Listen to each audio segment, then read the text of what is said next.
Existe um longo histórico de marcas de bicicletas que tentaram lançar no mercado bikes tão versáteis que no final não eram boas em absolutamente nada. A Canyon tem aqui uma aposta muito ambiciosa com a nova Endurance SLX. Bicicleta que teoricamente permite pedalar longas distâncias sem fadiga e tem quase a mesma aerodinâmica da Aeroad. Além disso, o amplo espaço para pneus permite sair do asfalto e explorar trilhas de gravel. Será que essa é uma nova bicicleta do tipo quero, mas não posso? Ou talvez seja a nova compra inteligente e certeira que você pode fazer?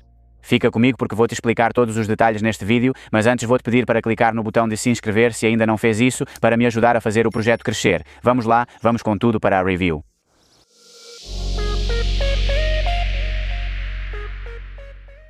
A Endurance sempre fez parte daquela categoria de bicicletas de estrada chamada Gran Fondo, onde a maioria das marcas sempre nos ofereceu bicicletas pouco atraentes visualmente, montadas com componentes bem simples e com tubos de direção bem altos. Sim, muito confortáveis, mas menos sexy que Carmen de Bainera de biquíni. Aqui, a Canyon propõe dar uma renovada em toda essa categoria, torná-la muito mais atraente visualmente e oferecer um desempenho aerodinâmico que antes não existia. Na verdade, em testes feitos no túnel de vento, eles conseguiram comprovar que esse quadro fica apenas 1 watt atrás da Air Aeroad, que é uma referência no mundo aero.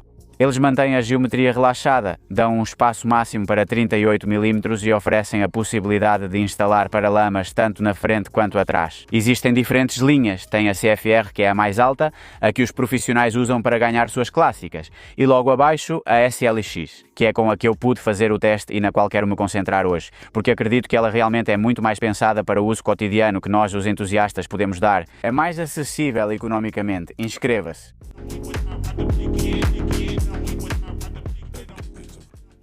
Três partes foram essenciais no desenvolvimento desta bicicleta: a Canyon, a equipe Alpecin e especialmente Van der Poel como corredor de elite.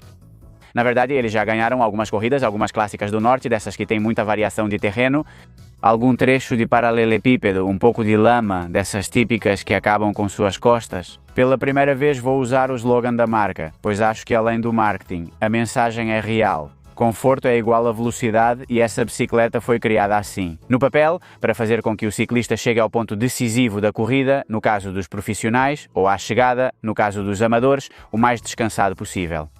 Isso é no papel, como eu disse, agora vamos testá-la e eu conto para vocês como ela se comporta.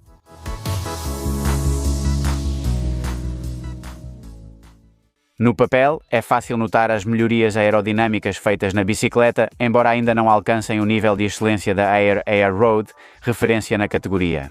E além disso, no teste que eu fiz com a Air Road, esse modelo estava equipado com rodas de perfil de 50 mm, o que potencializava ainda mais.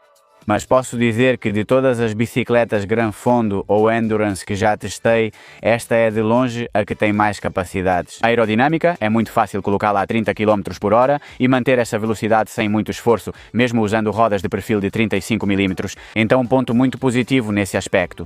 Depois descendo, eu diria que é uma bicicleta estável e ao mesmo tempo fácil de colocar nas curvas. É verdade que se você vem de uma bicicleta clássica, de competição, vamos dizer World Tour, estilo Air Road, você vai perceber que a parte dianteira parece alta, então é difícil colocar peso nela, embora isso tenha um possível ajuste que depois eu explico mais para frente. E por outro lado, a distância entre eixos é muito maior do que a da Air Road, temos também uma distância entre as bases traseiras mais longa. Com isso, a bicicleta é muito mais estável em linha reta, em alta velocidade, em descidas. Mas os engenheiros quiseram compensar esse alongamento, esse aumento na parte inferior da bicicleta, com um reach mais curto do que podemos encontrar na Air Road e de certa forma isso faz com que a passagem pelas curvas seja muito mais manobrável. Preciso dizer que gostei muito mais da Air Road em relação à Alley Road. A Air Road é mais para andar em linha reta e nesta, para fazer curvas, me senti muito mais confortável. Por fim, em subidas, provavelmente é o ponto em que ela mais perde em relação ao modelo Endurance anterior, porque o modelo anterior era muito específico para subir. Subia muito bem, mas talvez não fosse tão boa nas outras áreas. Aqui, a bicicleta tem desempenho geral mais equilibrado. Como eu disse, no plano vai muito bem, em descidas também se sai muito bem, então, bom, fica aí a observação.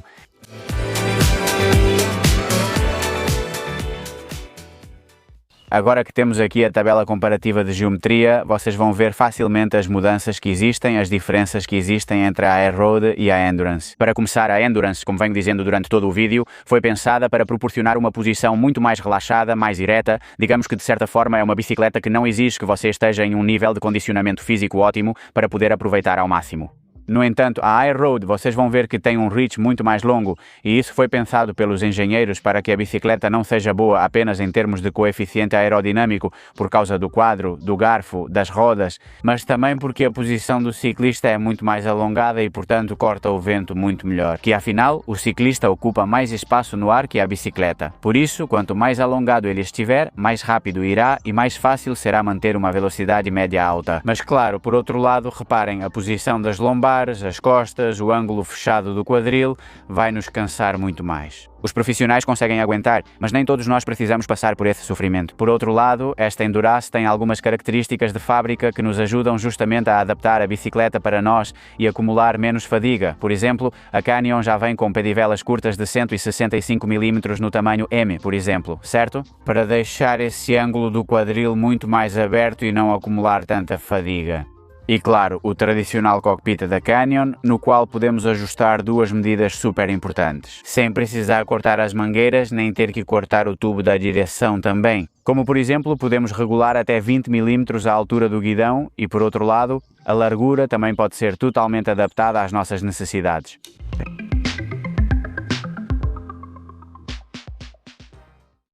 Sobre o peso, vamos ser claros, essa bicicleta não foi feita para ser leve, ela foi feita para ser 100% confortável. Se formos conferir cada um dos modelos, vamos ver que, por exemplo, essa SLX, montada com rodas DT Swiss de 35 mm de perfil, pneus de 32 mm, o 105 eletrônico da Shimano, ou seu equivalente rival da SRAM, está em cerca de 8,4 kg e depois, se subirmos até os topos de linha, podemos encontrá-los perto dos 7,5 kg. Está claro que usar um selim tão macio como este, um canote que mesmo sendo aerodinâmico tem capacidade para absorver irregularidades, depois uma cavidade dentro do quadro para levar ferramentas, etc., são elementos que fazem com que o quadro pese mais, mas eu acho que para 90% dos usuários que acabarem comprando essa bicicleta, o mais provável é que compense para eles. Levar meio quilo a mais na bicicleta, mas chegar mais inteiro na última hora do percurso do que levar algo mais leve e acabar mais acabado.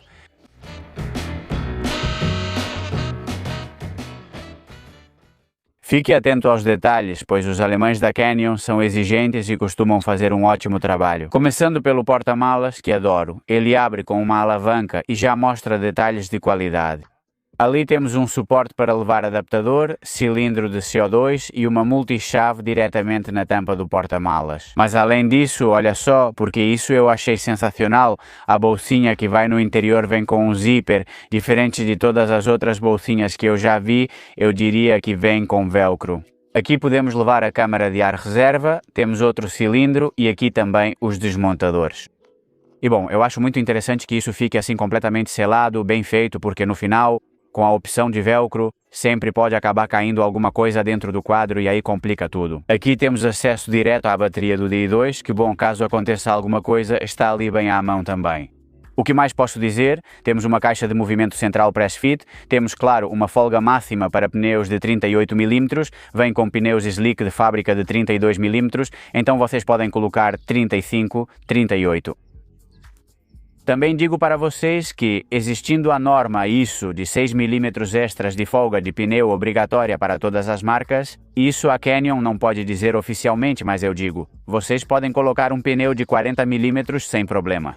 Até mesmo um pneu de 40 mm de gravel com um cravo que não seja muito alto também. Claro, evite andar em dias de lama, mas insisto, isso é algo que as marcas não podem dizer oficialmente, mas existe e está aí.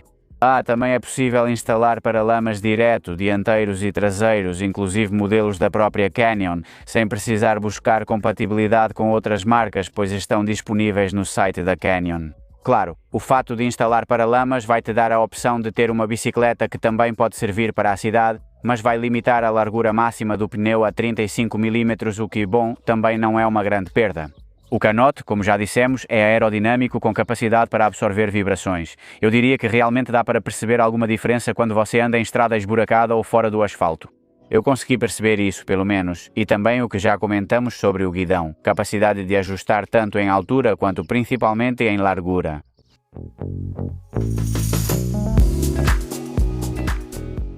A linha completa começaria por esta SLX7 que vem em duas versões. Esta que vocês estão vendo aqui está equipada com o Shimano 105 D2, ou então com o rival da SRAM com rodas DT Swiss de 35 mm e basicamente com o que vocês estão vendo são 4.000 euros. Depois damos um salto até a SLX 8 por 4.500 euros, onde já encontramos um grupo Ultegra DI2 e a presença de um medidor de potência. E finalmente a SLX 9 por 7.000 euros já vem com Dura-Ace e uma melhoria bastante considerável nas rodas. Claro, acima disso já vamos para as CFR, que basicamente são as bicicletas de competição, podemos dizer.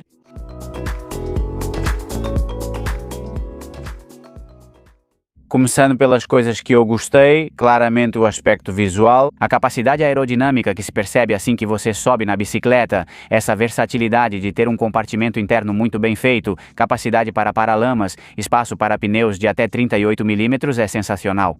No quesito manuseio, me diverti muito com essa bicicleta, pois é agradável de conduzir e não exige curva de aprendizado. Você sobe nela e já se sente confortável. O selim. Ultimamente, nas últimas análises, eu critiquei bastante os selins que fui encontrando, e esse, quando vi, pensei, meu Deus, que coisa enorme, que pedaço de sofá. Senhoras e senhores, é muito confortável, adorei, sensacional. Destaco que pode ser a melhor bicicleta que você pode comprar na vida. Mas se começarmos pelos contras, vou dizer que o primeiro contra que vou colocar é que pode ser a pior bicicleta e o pior investimento que você faça na sua vida. Esses dois pontos que têm lado A e lado B eu vou explicar melhor na próxima e última seção do vídeo para que vocês entendam bem. Mas enfim, se formos procurar uma desvantagem ou um ponto técnico contra que realmente não me convenceu, tem a ver com as rodas. E o fato é que uma bicicleta que permite até 38 mm de espaço para o pneu, vem equipada com pneus slick de 32 mm, acho que merecia ter uma roda um pouco maior, que não fosse de 22 mm de largura interna, como essas que vêm de fábrica. Esses 22 mm de largura interna atualmente estão dentro do padrão, não estão nem um pouco obsoletos, perfeito. Mas eu considero que para usar pneus de 32, 35, 38 ficariam muito melhores em uma roda de 25 mm de largura interna, e aí poderia ser uma melhoria exponencial. E por último, quero criar uma nova categoria de, não sei, extras que não são nem positivos nem negativos, mas são observações que eu gostaria de fazer. E é que, para começar, quero definir em relação ao gravel o que é essa bicicleta. Esta não é uma bicicleta de gravel. É uma bicicleta de estrada que ocasionalmente te permite explorar fora do asfalto alguma trilha que esteja em muito bom estado. Mesmo usando um pneu hipoteticamente de 38 mm ou ignorando a legalidade e indo buscar os 40 mm de pneu de gravel, vou dar um exemplo claro, não é uma bicicleta com a qual eu faria uma trilha nem louco.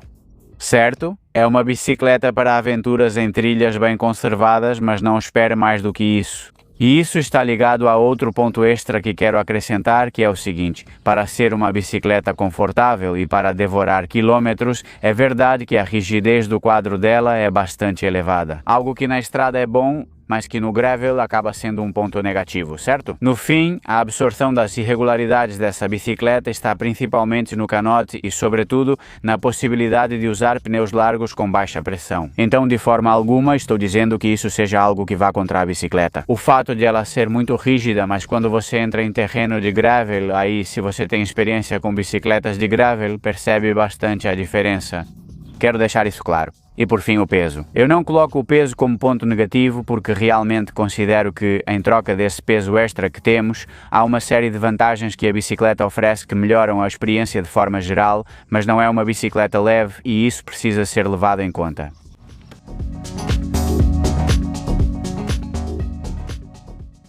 Essa bicicleta pode ser uma ótima compra ou um mau investimento dependendo do seu nível de exigência, uso e autoconhecimento como ciclista. Deixe-me explicar. Tudo o que envolva uso competitivo, estou falando do modelo SLX, acho que fica fora do seu propósito, tanto na estrada quanto no gravel.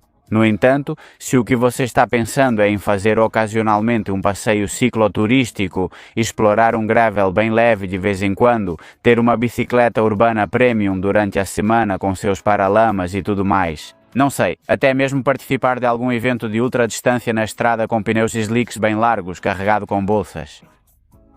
Mas, acima de tudo, acumular muitos quilômetros no fim de semana sem a exigência, insisto, de competição, de desempenho, simplesmente aproveitando e buscando conforto. Esta é uma compra genial porque realmente engloba muitas possibilidades em uma única plataforma. Sem deixar a desejar em nenhuma das áreas e sendo potente em muitas outras, como por exemplo a capacidade aerodinâmica, a versatilidade do quadro ao poder levar bagagem, poder montar pneus muito largos, etc, etc.